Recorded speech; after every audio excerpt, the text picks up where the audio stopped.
Hey team, welcome back to the Lift Heavy Live Forever podcast. This week, truth be told, I'm in a strange headspace. This week is for you if you have just picked up an injury or you're currently dealing with everything from a bit of a niggle to pulled my hamstring at my kid's sports day, all the way through to what the hell is this thing going on with me and why can't I get it to go away? What do I do? And I'm feeling pretty frustrated. That is the camp that I am currently in. And full transparency, I am in, as I said, a bit of a strange headspace with it. I'm feeling a bit, not sorry for myself, but I've definitely been wallowing a bit. So a bit of background. I first had some back pain that was a little bit sciatica kind of pain. I don't really want to call it. I've never had it like diagnosed by a doctor, but that's the symptoms.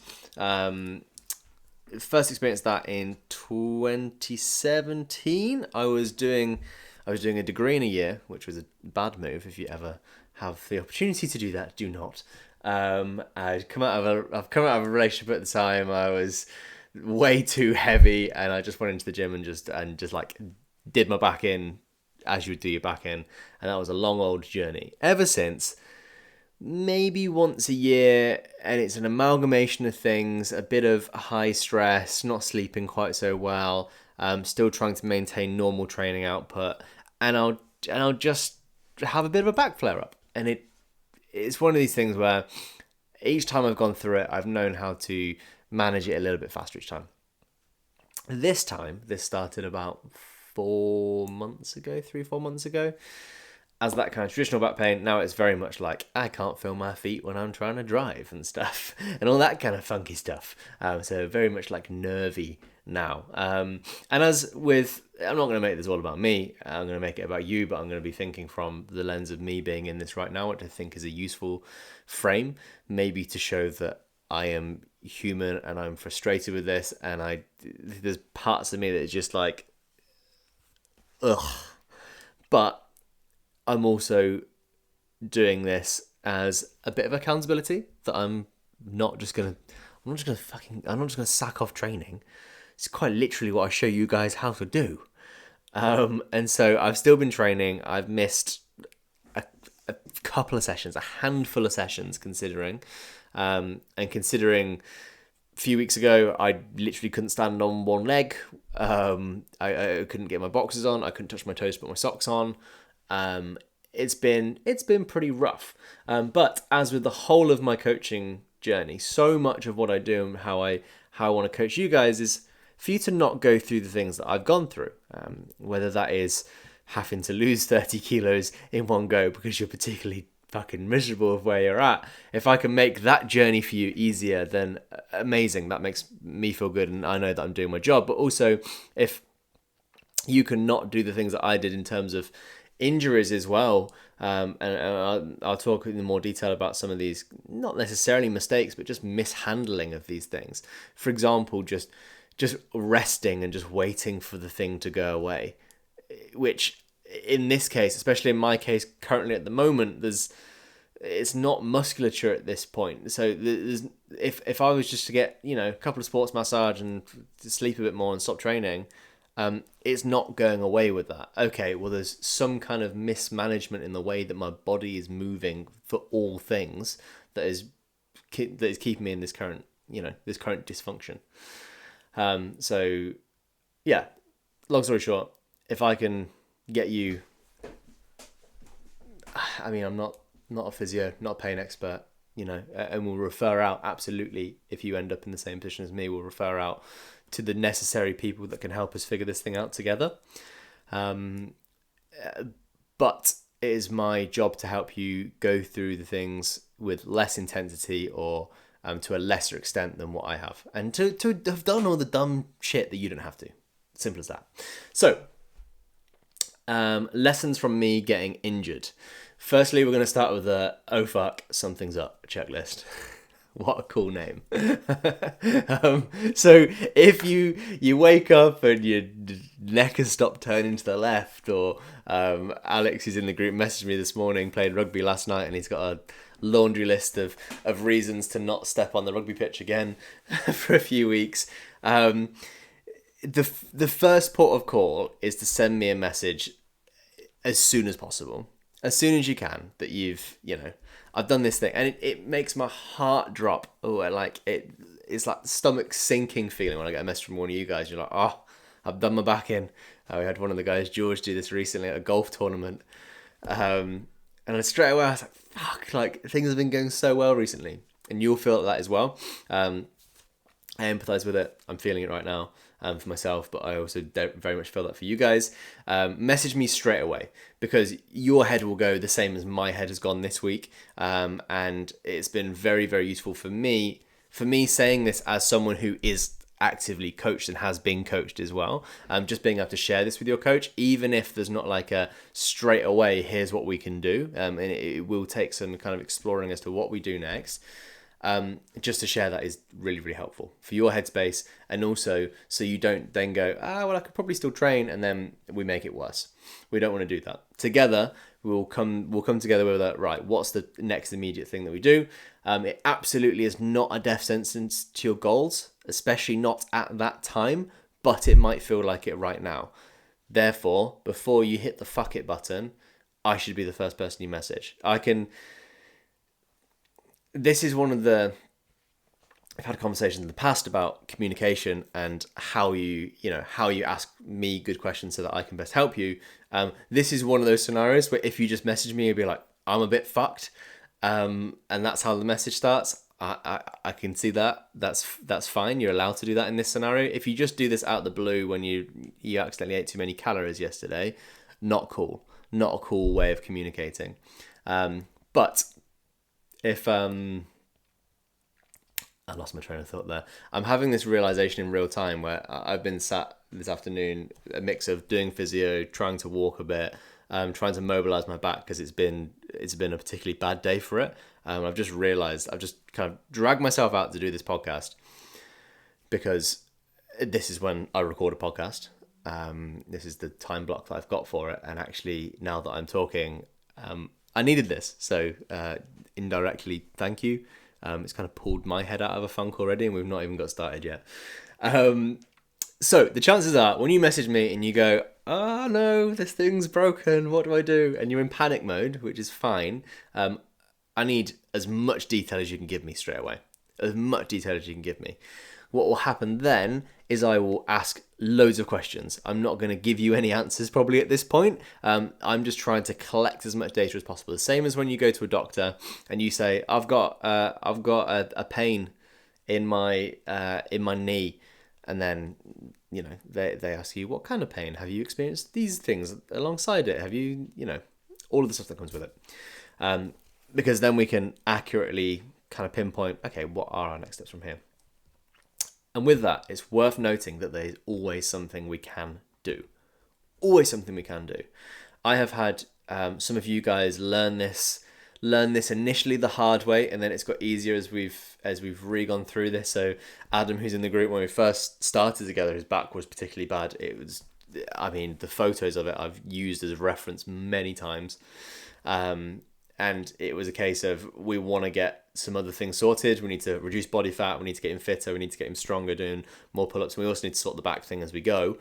So fixing maybe the mobility issues that put us in that position, but also working alongside all the other goals at the same time, providing that in the thing that's causing pain at the moment, we can just not cause pain there. Ben, for example, you have had a week we just weren't able to load bear through the foot, but that's only because he had an injury in the foot and actually couldn't physically get to the gym. Otherwise, we would have had him training upper body still. Justin's been through this a few times as well. And the more times that we go through this, the better you're going to be at being like, well, I can probably still do a bit of this, but I might have to hold off on this. And between us, we can juggle that on a day by day basis sometimes. So that's the oh fuck, something's up checklist. Loads of communication in this little phase that we've now put ourselves into.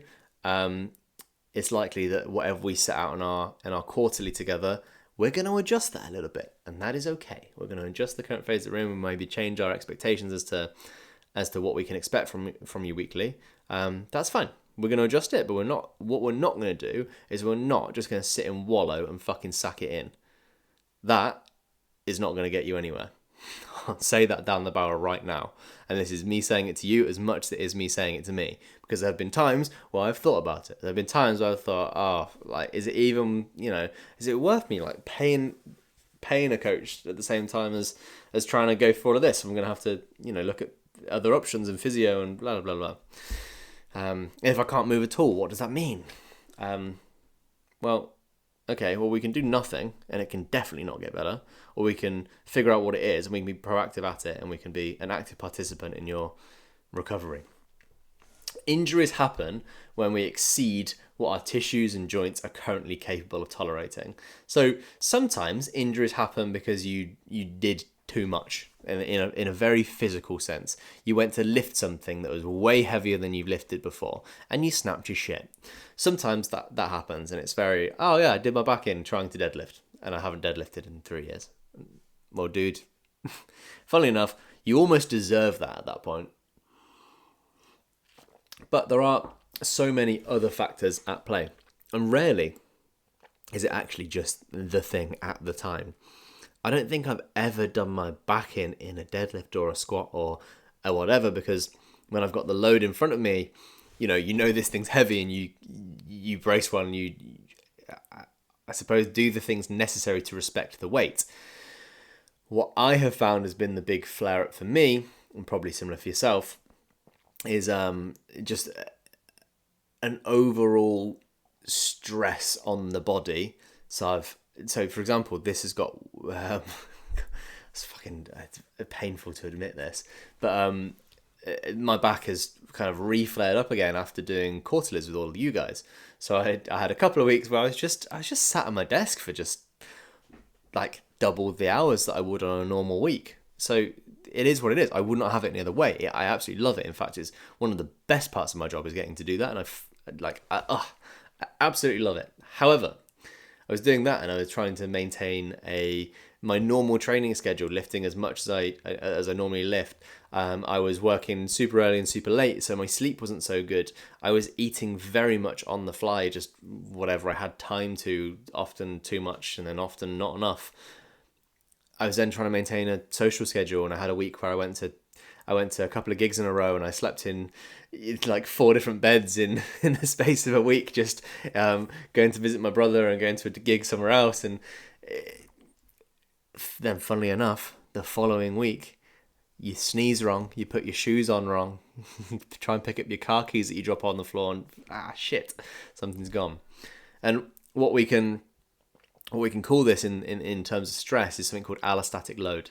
So allostatic load, if you think of, I've got a glass of squash in front of me right here, and this glass is it's a 500 milliliter glass. If I was to put in this glass, this is your capacity, and I put in, of my 500 ml glass, I put in 200 milliliters of this is your work commitments and the stress or the load that puts on you, and then we put on another 150, which is family stuff that's going on at the moment. Then we put on another 150 that is the training on top of that, and training and trying to look after your body and trying to change your body. And then we put on top of that the extra side project you're trying to do, and then suddenly the car breaks down or something. We have exceeded what you are capable of tolerating. I need a drink now that I'm talking about it. So when we exceed the amount that you are capable of, sometimes we can push that capacity, and we should redline towards that capacity, because this actually helps you build, better tolerance of this stress. But hang out there for too long, it's like trying to drive your car in second gear and just redlining it everywhere. Like, really cool to drop it into second gear and smash out an overtake, but if you're trying to do that if I was trying to do that driving down to Cornwall to go and surf for the weekend for 4.5 hours in the car, it's probably not going to be very good, especially for my old BMW. It's already any fluid that it could leak, it is already leaking, so it would not go well.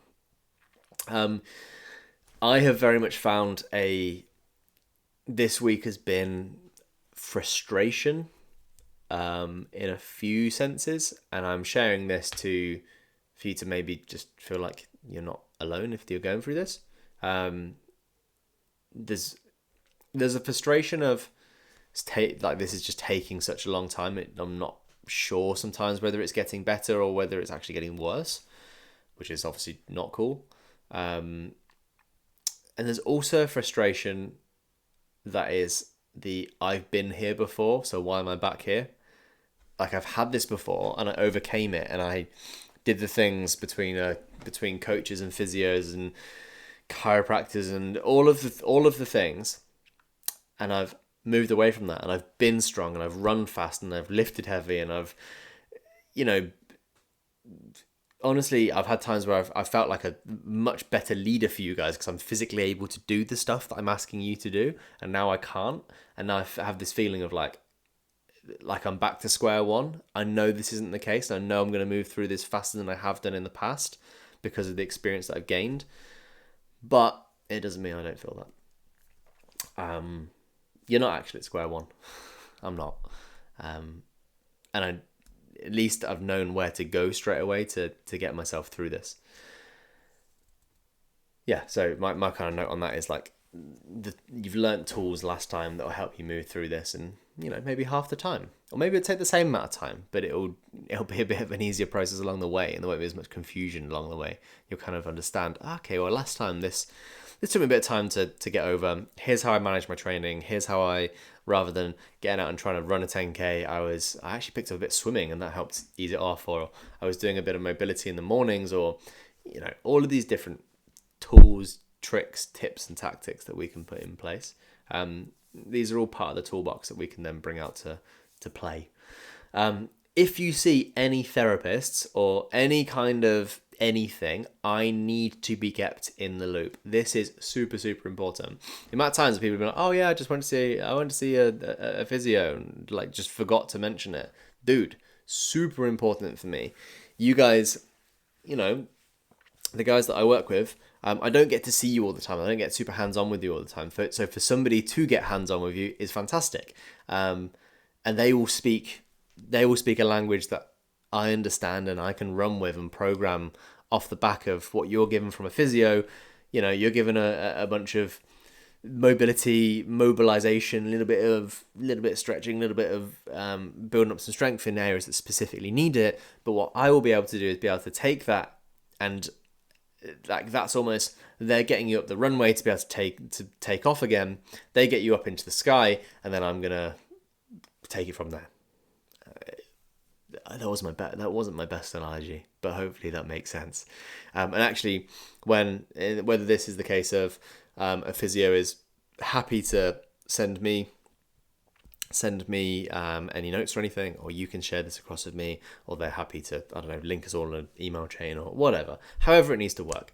But this is super, super helpful for me, and will mean that straight away I'll go, that makes complete sense. And actually what I can adjust in your program, here's how we can adjust things so you can still kind of live as normal. That's what I want you to do. I want you to get as close to normal, as close to back to normal as fast as possible.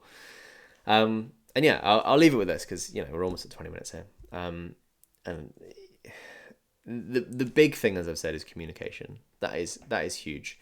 I have spent a little bit too much of this week just in my own head with it and not sharing that. And actually, as soon as I did, and I did this with my coach, there are a few things where I was like, let me one of the questions this is important. This is I should have shared this earlier. One of the things I asked to my coach, because we've been kind of going back and forth for a little while on this, I said, are there any movements that I can film and I can show you that will give you a better idea as to what we do next? Fucking awesome question. If you came to me with that question, we've got through the initial, oh my God, I've done this thing and now I'm broken.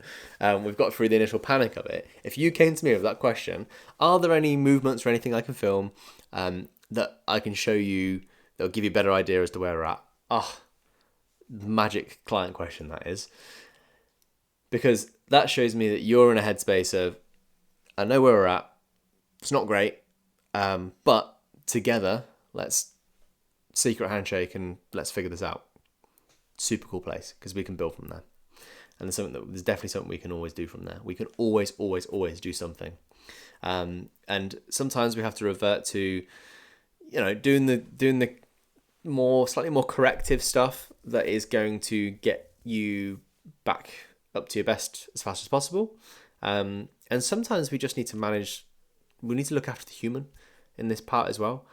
Get you moving to get out of your head and into your body. That's been a big one for me recently.